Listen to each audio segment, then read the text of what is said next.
And welcome again to Wingman Wisdom, everybody. I'm Alan Warren, the RV Wingman, and this is my virtual campfire, where today we're going to talk about RVs and emotions. If you own an RV, you are emotionally, more than likely, you may not want to admit it, you are emotionally attached to that RV, and you should be.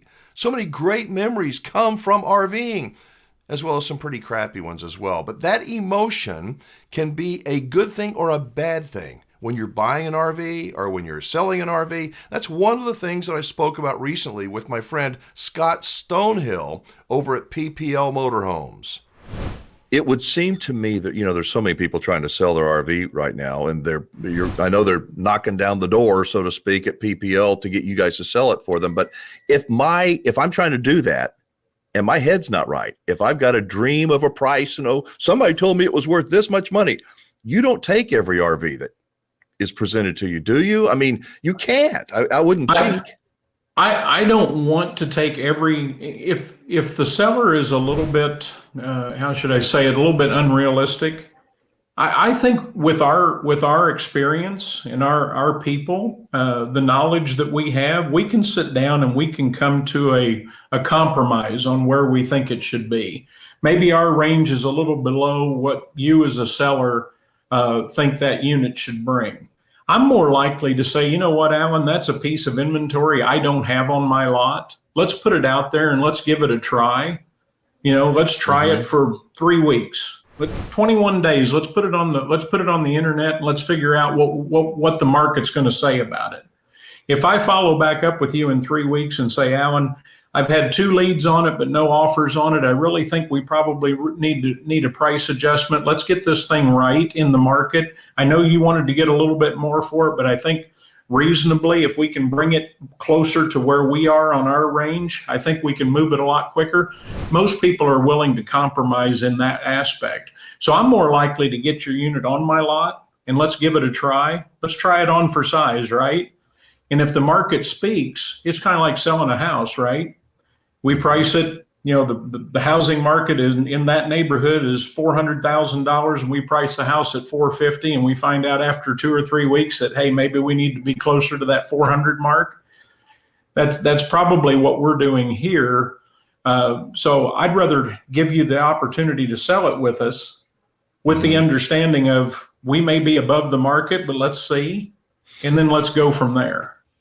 I want to bring up probably a touchy topic, if you will, not necessarily for you guys, but the reality is, Scott, as I see some dealers have just ripped people's faces off in the last couple of years. They paid too much money for an RV, and why? Well, because it was supply and demand. But now the world it's a different world today, and the values have come down, sometimes pretty significantly, from what someone may owe on their RV. Going back to what we started, you talked about, it's an emotional situation. We're attached to our things that we love. Well, we're attached to that loan too, especially if we owe more than it's worth. How do you got to be part, counselor, if you will, therapist, to help people sometimes understand the ugly truth that they may not have as much equity as they hope for. I've had those hard conversations with sellers in the past where they've been in a situation where the loan value is more than what the RV is worth. And in some cases, it's significantly more, especially during COVID when supply was really low. And, when people figured out that they couldn't fly, they couldn't cruise, they couldn't do a lot of the things that they normally did for vacation, a lot of people turned to RVing. And the demand just went skyrocketing. I mean, it was crazy what the demand was out there, and a lot of dealers did very, very well during that time period.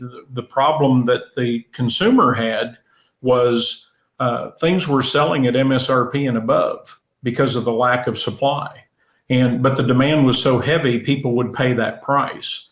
The problem we have now is the market's kind of corrected itself. The supply now is back to where it was pre-COVID almost. When you look at shipments from the manufacturers, it's 50 to 60% less right now because the lots are full of new inventory. And so what's happened now is people are looking for that bargain, and the bargain now is back in the pre-owned where it was before. So things have kind of flipped. And the demand is now really, really strong on the pre-owned. And that's why I think market pricing's kind of stabilized in NADA when you look at it. You know, it was dropping and dropping and dropping. And now the last two book changes, it has really stabilized. In the last book, some of the values actually went back up a little bit because the demand for used is there. If I'm looking at selling my RV and I look at PPL, it just happens to be that all 5 of your locations are in areas where the weather's warm most of the time. RVing is a year-round activity. So you got a lot of buyers willing to pay top dollar for the RV. So it makes sense to me to bring my RV down from Montana or Connecticut or whatever and have you guys sell it because you can get more for it. But I don't want to drive just to show you my fifth wheel or drive my motorhome down to Texas or Oklahoma or Florida, say, what do you think you can get for it? How do I go about finding out what I might get for my RV by working with PPL? Well, we like I said, we've got a lot of people with experience in the industry. I've done a lot of what I call blind appraisals, basically going off the description that the seller gives me. And we ask a lot of very specific questions on our appraisals. And so we go through all of those points with the seller.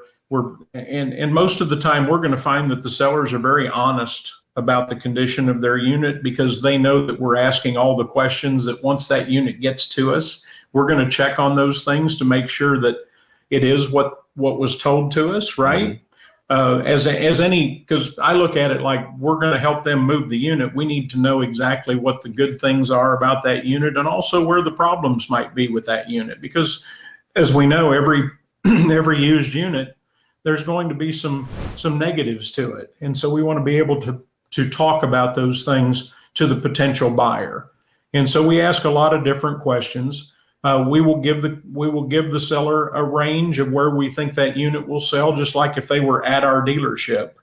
And then once we get done with all of that and we do all the paperwork, if they want to bring it to us, that's fine, or we can help them with arranging transport to us through a variety of different transport companies that we've done business with in the past. Is it better for me if I'm selling my RV to fix the things that need to be fixed, or is it better to just reduce the price by whatever the cost it would be to repair them, or can PPL fix some of the things? What should I do?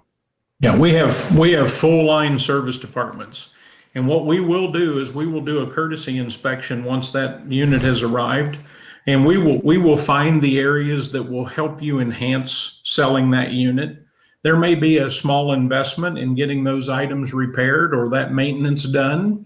I've seen people spend as much as $4,000, $5,000, $6,000 on those items. But we were also able to ask a higher price for that unit and give that seller a little bit more of that pie, so we, like you said, 10% sometimes is really worth not having the hassle of going through trying to sell it yourself, and also not having to overcome those deficiencies in maintenance or things that need to be fixed, or that crack on the back where you backed into something, maybe you didn't realize you did that, or the ladder got bent, the awning fabric's torn a little bit. We're going to look at all of those things. We're going to make recommendations that will help enhance that unit and make it sell quicker. Because if you look at it from the flip side as a buyer, those are things they're going to be looking at too. And some of those things may detract from it selling. And so we're going to help you through that process. You may spend an extra $3,000, $4,000, $5,000, but if by doing that, I may be able to ask $10,000 more for that unit. And out of that 10,000, right, I'm keeping 1,000, you're keeping 9. So everybody wins. Everybody wins. So buying a used RV or selling your RV can be a really emotional experience. And when you get too emotionally involved in a transaction, you can make some big mistakes. So what I recommend is considering working with somebody like a PPL Motorhomes. PPL is so transparent in the way they do business. They charge a 10% fee, period, for the transaction. And you don't pay that fee. If you're a seller, you don't pay until they sell your RV for the price that you want. You accept the price and then you pay them 10%, and they do everything. They take the emotion out of it. They are RVers themselves, and they will put the buyer with the seller and negotiate the deal, and they'll do all the paperwork. They can get financing. They can do pretty much everything, but they only charge 10%, and they only charge that when the deal is done. For me, I like simplicity, clarity, transparency. PPL's been in business for like 50 years. And I know that this sounds like a commercial, maybe it is, but I'm not getting paid to say this. As the RV Wingman, I want you to make good decisions.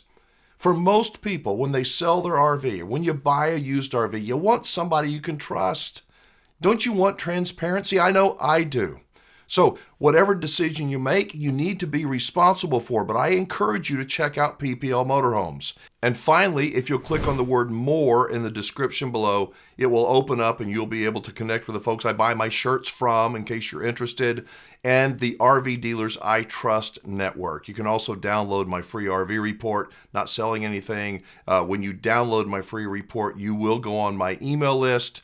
I send out a quick email once a week, every Sunday evening at 6 p.m. Central Time, just to stay in touch with you and let you know kind of what the Wingman is doing. So thank you so much for watching. I appreciate Scott Stonehill and PPL for everything they do for the RVing community. And I appreciate you for being a part of my virtual campfire.